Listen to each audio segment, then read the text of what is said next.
अस्सलाम वालेकुम एवरीवन। मैंने ना आप लोगों के साथ एक स्ट्रेटजी शेयर की थी कि $10 पर डे वाली 10 साइट्स बनाएं और टारगेट रखें कि आप पर डे $100 बनाएं तो मंथ एंड पे आप $3000 पे पहुंच जाएं। वो स्ट्रेटजी आज से कुछ 1.5-2 साल पहले शेयर की थी। काफ़ी लोगों ने उसको अप्लाई किया, कुछ ने उस सेम माइंडसेट को, स्ट्रेटजी ना कहो, माइंडसेट कह लो, कुछ भी कह लो, तो उस माइंडसेट को अप्लाई किया फाइवर वगैरह पे। एंड मुझे मैसेज आए, मुझे ख़ुद से क्या पता, तो उन्होंने बताया कि ऐसे फाइवर पे अप्लाई किया और उसकी वजह से उनको काफ़ी ज़्यादा अच्छे रिज़ल्ट्स मिले। ठीक है, तो मैं ना अब आप लोगों को ना एक और स्ट्रेटजी शेयर करने लगा हूँ which might work for you. तो दिस वन जो करंटली मैं आप लोगों के साथ शेयर करने लगा हूँ, it is going good for मी। तो ये भी सेम वही कह लो थॉट प्रोसेस है या स्ट्रेटजी, कोई एसईओ स्ट्रेटजी नहीं है ये बेसिकली एक काम करने का तरीका है जो थोड़ा सा पैसे बना देता है और आपको थोड़ी सी हेल्प करता है। तो यूँ समझ लें, कोई एसईओ स्ट्रेटजी तो वही है ना जो मैं आप लोगों के साथ शेयर कर रहा होता हूँ, छोटी छोटी चीज़ें होती हैं, तो वो चीज़ें, ये बेसिकली एक थॉट प्रोसेस कह लें या ब्लॉगिंग स्ट्रेटजी कह लें, तो वो ज़्यादा सही रह जाएगा कि ब्लॉगिंग स्ट्रेटजी है। अच्छा, शाबाश। बैक इन 2024, मतलब आज से 2 साल पहले अगर आपको, तो उस टाइम ना ब्लॉगिंग में $10 पर डे वाली साइट्स बनाना कदरे आसान था। आज के दौर में इतनी साइट्स को एक साथ मैनेज करना थोड़ा सा मुश्किल है। 10 साइट्स को मैनेज करना इस सेंस में मुश्किल है कि अब छोटी छोटी चीज़ें काफ़ी ज़्यादा हो गई हैं, मतलब जो छोटे छोटे फैक्टर्स हैं ना वो बहुत ज़्यादा हो गए हैं, तो उनको देखते देखते आपको एसईओ सेम है, उसमें एडिशंस हो गई हैं, तो इतनी ज़्यादा एडिशंस हो गई हैं कि वो 10 साइट्स मैनेज करना और फिर उनका टारगेट भी $10 पर डे हो, तो वो थोड़ा मुश्किल है और नॉट वर्दी इनफ। तो जो करंट स्ट्रेटजी मैं आपको बताने लगा हूँ वो भी मिलती जुलती है, बट इसमें कुछ थोड़ी सी तब्दीली है। वो क्या है, ये चीज़ मैं कर रहा हूँ, मैं आपको जिस लिहाज से बता रहा हूँ आप इस लिहाज से फॉलो कर लें। अगर आप एक्सपर्ट हैं तो आप इसको थोड़ा मॉडिफाई कर सकते हैं, न्यू भी हैं तो एज इट इज़ फॉलो कर सकते हैं। So what you have to do is कि मैंने आप लोगों को कई दफ़ा पिछले लेक्चर्स में, चीज़ों में ये बताया है कि किस तरह आप किसी भी निच का ना ये कैलकुलेट कर सकते हैं कि इसका रेवेन्यू पोटेंशियल कितना है, कितना आपको ना वो एक साइट मंथली इनकम निकाल कर दे सकती है अगर उस पर वो रैंक हो जाए, फर्स्ट सेकंड पोजीशन पे आ जाए। तो सेम उस चीज़ से आपने क्या करना है, जैसे हम $10 पर डे कैलकुलेट करते थे ना, तो इस तरह अब आपने कैलकुलेट करना है $30 पर डे, लेकिन बजाय 10 साइटें बनाने के, ठीक है, आपने बनानी है 3 साइटें। बात तो वहीं की वहीं होगी, लेकिन इसमें एक थोड़ी सी और तब्दीली है। तब्दीली क्या, ये चीज़ मैं अपने लिए कर रहा हूँ, वो बता रहा हूँ, और मे भी यहाँ काफ़ी सारे लोग पहले से कर भी रहे हों, कुछ होंगे कम होंगे लेकिन कर रहे होंगे। और ये चीज़ मैं वैसे पहले कह चुका हूँ, SCRP डोमिनेशन और इस तरह की चीज़ें, लेकिन अब ये मैं प्रॉपरली बता रहा हूँ। तो कुछ नया नहीं होता, कोई नया होता भी नहीं है ऐसा एज सच, थोड़ी सी ही चेंजेस होती हैं।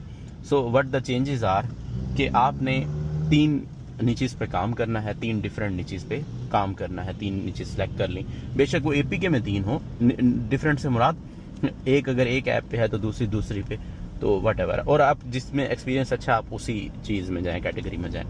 आपने 3 सेलेक्ट कर ली, उसके बाद आपने क्या करना है, आपने हर साइट, मतलब जो पहली नीच है उसमें आपने ये देखना है कि क्या इसके रिलेटेड कोई माइक्रो साइट भी बन सकती है जो इसी के अपने किसी एक कीवर्ड पे बन जाए। मिसाल देता हूँ, एक है जी आप काम कर रहे हो मोड APK पे, और एक है खाली ऐप वाला कीवर्ड या खाली APK वाला कीवर्ड, सादा APK, मतलब मोड APK नहीं है, ठीक है, आपको वो कीवर्ड मिल गया, तो आपने क्या करना है, उस पर एक और साइट बना देनी है। उसके लिए जो मिनिमम क्राइटेरिया होगा ना, वो साइट आपको सिर्फ $150 बना के दे सके, बस उसकी ये एक रिक्वायरमेंट होनी चाहिए। और अगर वो पैसे नहीं भी बना के देती ना तो भी मसला नहीं है। अब उसमें आपको 2 साइटें और बने, एक साइट के अंदर 3 बने, आप बना लें, मतलब वो अलग अलग पे होनी चाहिए। अब इसकी एग्जांपल मैं एक और तरीके से देता हूँ। मेन साइट आपकी एग्जांपल के तौर पे है बेस्ट रनिंग शूज़ पे, ठीक है। तो आप क्या करें, एक और साइट बना सकते हैं रनिंग शूज़ फॉर मैन की, मैन रनिंग शूज़, और एक बना सकते हैं रनिंग शूज़ फॉर वुमेन की। अब बेस्ट रनिंग शूज़ का वॉल्यूम ज़्यादा होगा, रनिंग शूज़ फॉर मैन का उससे कम, रनिंग शूज़ फॉर वुमेन का उससे कम। ये दो सेपरेट अंडर साइट्स आ जाएंगी उस मेन साइट के।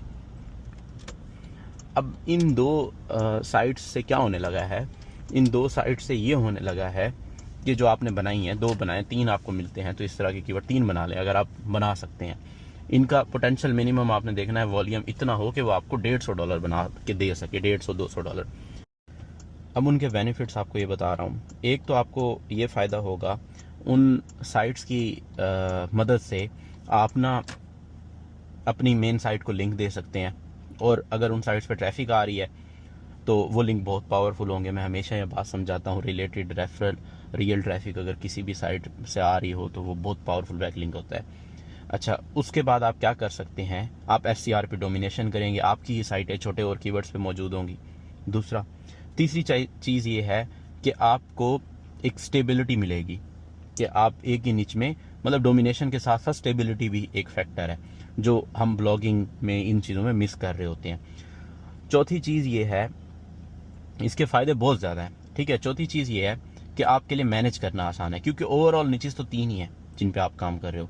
तो नॉलेज, आप कोई नई चीज़ आ रही है आपके लिए ईजी है, फाइल्स मैनेज करना ईजी है, अपडेट कर रहे हैं कोई फाइल वो ईजी है।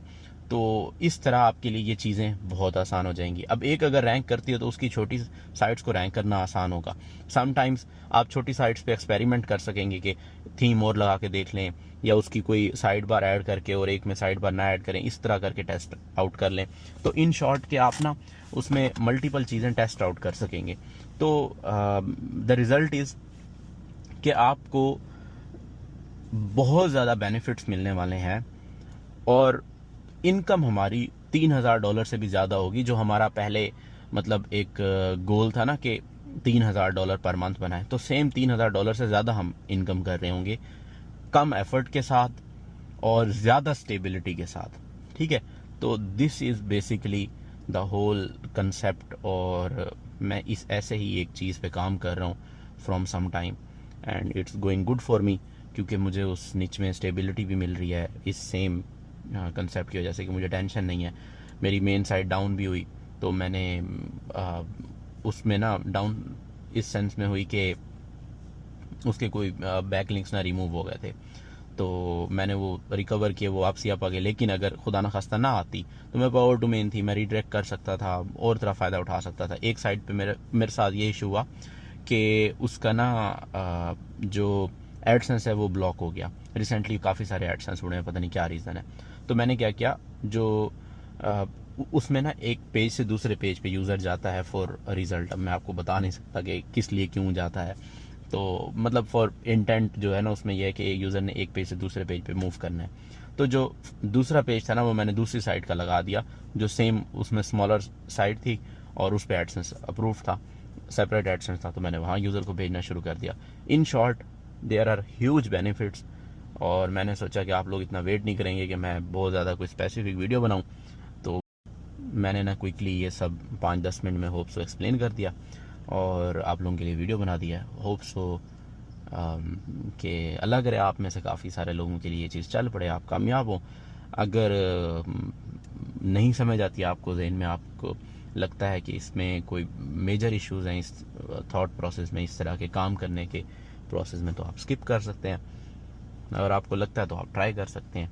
This is working good for me, rest it's up to you, और टेक केयर, अल्लाह हाफिज़।